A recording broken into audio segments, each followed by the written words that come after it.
বিরোধীদের জন্য পুলিশের ডান্ডা শক্ত আর শাসকের জন্য পুলিশের ডান্ডা নরম। এবার দেখা যাক যে শুধু ওই পুলিশটির মা স্ত্রীকে তুলে গালাগালি দেয়নি, পর্যাপ্ত ভাষায় যে আক্রমণ করেছে আমি মনে করি সমস্ত পুলিশ সমাজের সমস্ত মা বোনকে আক্রমণ করেছে। ওর বিরুদ্ধে তো কঠিন ব্যবস্থা নেওয়া দরকার, এখনো পর্যন্ত নেয়নি। এবার বাংলার মানুষ দেখছে যে পুলিশকে এই কথা বললে ছাড় পাওয়া যায় কি পাওয়া যায় না। যদি ছাড় পেয়ে যায়, পুলিশও তো অনেক অন্যায় করে, তাহলে হয়তো সেই ভাষা প্রয়োগ করবে। যদি আমি করিনি আর করতে বলবো না কাউকে। আমরা দেখলাম পুলিশকে নিশানা করে অনুব্রত মণ্ডল এবং হুমায়ুন কবির যে মন্তব্য করেছেন তা নিয়ে বিতর্ক। দেখুন, পুলিশ গালাগালি খায়, পুলিশের মা তুলে বোন তুলে শাসক দলের নেতারা খিস্তি দেয়। এবং ওই ভিডিওতে আপনি শুনবেন যখন ওকে গালাগালি দিচ্ছিল মনে হচ্ছিল পুলিশের গায়ে মানুষের চামড়া নেই, একটুও প্রতিক্রিয়া নেই, একটু রাগ নেই, ক্রোধ নেই, অভিমান নেই, অভিযোগ নেই, প্রতিবাদ নেই। মানে পুলিশ কিরকম লাতখর হয়ে গেছে যে ওই রকম অশ্রাব্য তার মা বউ কে সম্পর্কে এত নোংরা কথা বলার পর কত পুলিশ শান্ত, মানে যে পাক্কা লাতখর হারামখোর হয়ে গেছে।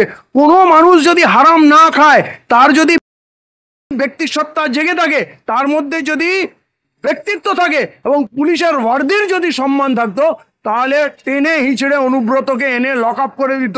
এই নে তোর জায়গা। আসলে পুলিশ কৃতদাসে পরিণত হয়েছে। ঘুষ খেয়ে অপরাধ করতে করতে এরা ব্যক্তিত্ব হারিয়ে ফেলেছে, এরা গোলামে পরিণত হয়েছে।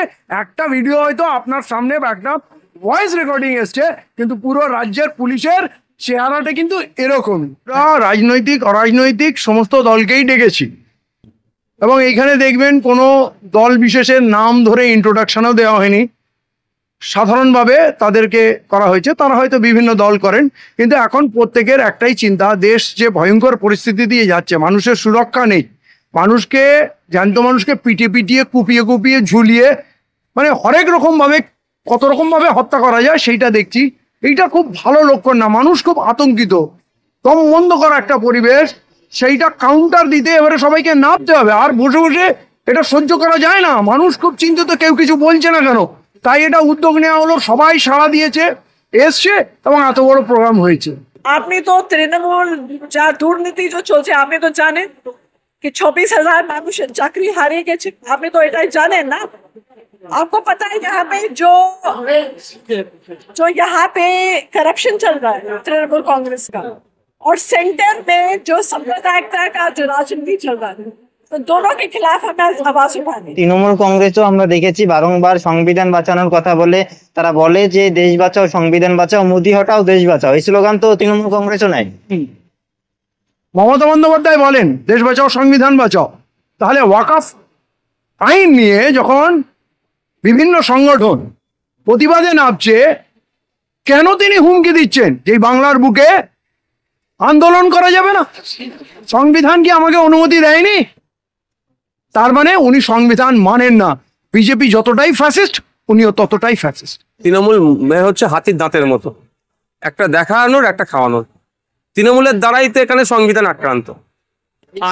হ্যাঁ, আপনি আপনার রাইট হচ্ছে আপনি প্রোটেস্ট করবেন, সে প্রোটেস্ট করতে এরা রাইট না, আপনাকে কোর্টে যেতে হয়, পারমিশন কোর্ট থেকে পারমিশন নিয়ে প্রোটেস্ট করে।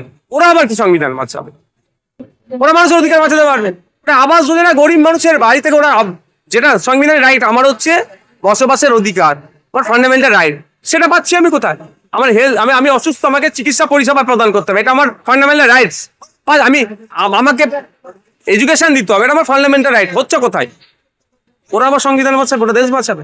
আজকে উত্তরবঙ্গে শুনলাম একটি মব লিঞ্চিং কেসে কেউ মাংস নিয়ে যাচ্ছিল, তাকে গাড়ি ভাঙচুর হয়েছে, পিটাই হয়েছে, তাকে হত্যার চেষ্টা হয়েছে।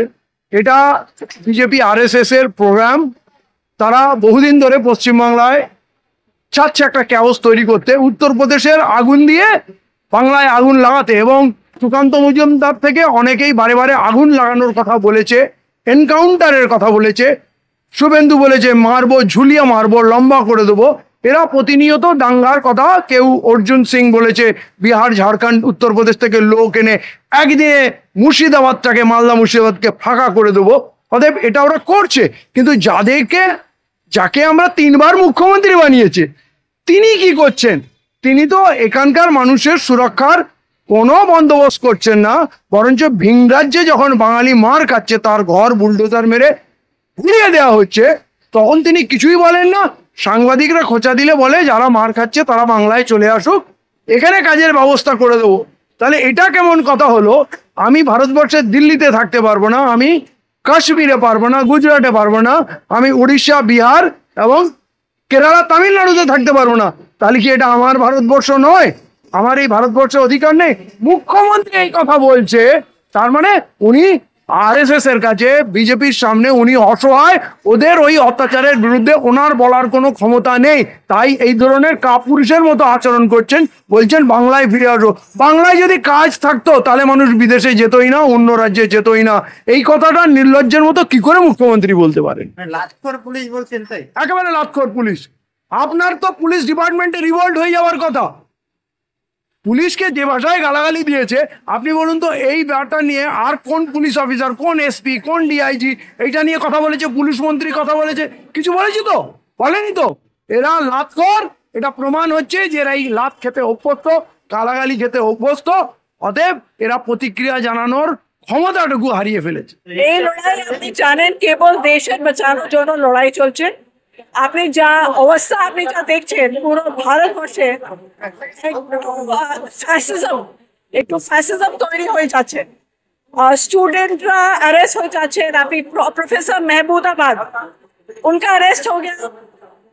আপনি যা দেখছেন, যা রাজনীতি যা পুরো ভারতবর্ষে যা চলছে, it's about religious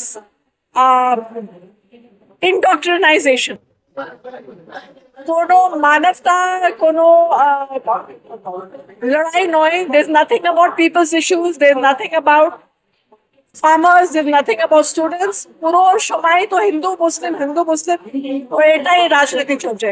so because of this यहाँ पे ये कन्वेंशन तैयार हुआ है ताकि आगे में एकजुट हो जाए लोग एंड ये जो फैसिस्ट जो सरकार है उसके खिलाफ लड़ सके।